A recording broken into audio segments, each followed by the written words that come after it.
Hi,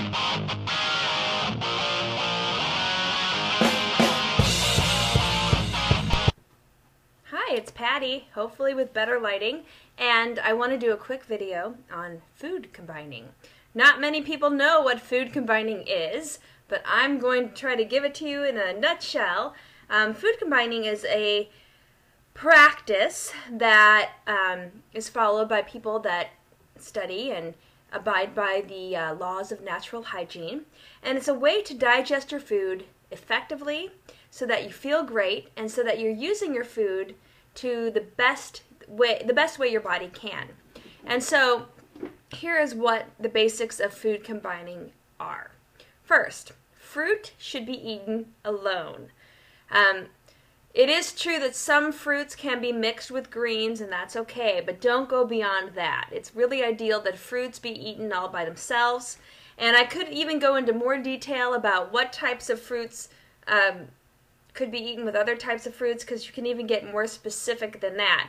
But for the basic person coming into wanting to eat their food in a more healthy and efficient way so that they're not getting tummy troubles, because a lot of people, when they switch to a raw diet or a vegan diet, they complain, oh, my stomach hurts all the time. It's because they're not combining their foods in the correct way. So anyway, eat your fruits by themselves. The best thing to do really is to make a meal of fruit and make it your breakfast. Typically, I would try to just do one fruit or two fruits at a time, like a breakfast of just melons, like watermelon, or a banana date smoothie, which I've made videos about. Banana date smoothies with a little cinnamon, heavenly. They're awesome. Or, a big pineapple or whatever, just fruit for breakfast. Okay, so fruit, eat it by itself. The next practice is to really, if you're going to eat a salad, you can mix salads with carbohydrates or salads with proteins. But don't mix the carbs and the proteins together. That's vitally important. So let's say, sometimes, when you're on a raw diet, you don't eat any cooked foods, but sometimes, especially this past winter, I want something warm, so I might have baked a sweet potato or maybe some quinoa. And those are primarily carbohydrate type foods. And one thing I would like to do is take my sweet potato and maybe put it on a bed of greens, a bed of spinach, or maybe put some veggies on some quinoa. And that's okay to do, all right? Or let's say you want to do a protein with your salad. That's great too. High protein foods can be mixed with salads, like maybe some nuts or some seeds. Or if you want to eat animal products, I would maybe some sardines, okay? But have sardines with the salad, but don't mix that with any carbohydrates. Okay, so carbs and proteins need to be separate.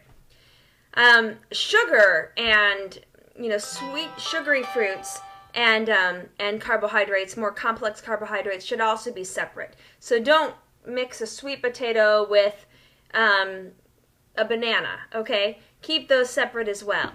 Greens are probably the most flexible thing that you can mix with proteins, carbs, or sugars, but at the same time, sugars are best to be eaten by themselves. So when I say sugars, I'm talking about fruits. Fruits which digest so quickly, and they break down into their subunits so quickly, you don't want to slow down their absorption. When you slow down their absorption, you're going to start burping and belching, and you're going to get bloated. That's not good, okay? So eat the sugars by themselves, eat the fruits by themselves, and then take your greens, mix them with either a protein, and that's that, or mix your greens with a carbohydrate. As far as dressings are concerned, I think for the most part, I typically try to make my dressing somewhat simplistic. I like to take an avocado, maybe sprinkle it with some lime juice and a little bit of sea salt, but you don't have to do the sea salt. And I just massage that into the greens. And that by itself is a really yummy food to eat. Anyway, so that's all I wanted to talk about. Practice food combinations. that are going to benefit your body, that aren't going to cause heartburn, that aren't going to cause upset stomach, that aren't going to cause you to be bloated. Nobody wants to be bloated if they're eating healthy. You're trying to feel good, you want to look good, you don't want your belly sticking out. So food combining in the proper mechanism is the best way to do it. And if you want to learn more about food combination, I would suggest reading the book called Food Combining by Herbert Shelton. It's a great book. You can probably find it on Amazon or some place like that. Bye.